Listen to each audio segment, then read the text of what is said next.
clienti sospetti di aver contratto il Covid si vedevano anche aggirare nelle stanze comuni, nelle sale comuni degli alberghi. Le quarantene poco rigorose di clienti degli alberghi veneziani rappresenta forse l'aspetto più eclatante delle segnalazioni che stanno arrivando in questi giorni alla Philcams CGIL da parte dei lavoratori degli hotel del centro storico lagunare. La ripresa o ripresina dell'attività di un settore come il turismo, che ha pagato un prezzo altissimo alla pandemia, si scontra con una nuova ondata di contagi che preoccupa non poco il sindacato di categoria.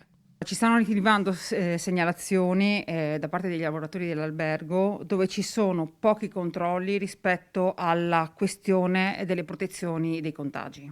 Ci sono poi i timori manifestati dal personale chiamato a rifare le stanze di turisti che si trovano in quarantena, o ancora la questione della quarantena dei dipendenti venuti a contatto con colleghi poi risultati positivi. Se un caso viene riscontrato in albergo, la persona che magari dormiva nella stessa camera con il lavoratore o la lavoratrice positiva non viene messa in una quarantena preventiva, nel senso che si trova tranquillamente sul posto di lavoro. Segnalazioni di questo tipo, sostengono la CGIL, stanno diventando più frequenti. Occorre fare chiarezza e, se necessario, assumere provvedimenti attraverso un'azione che coinvolga tutte le parti in causa.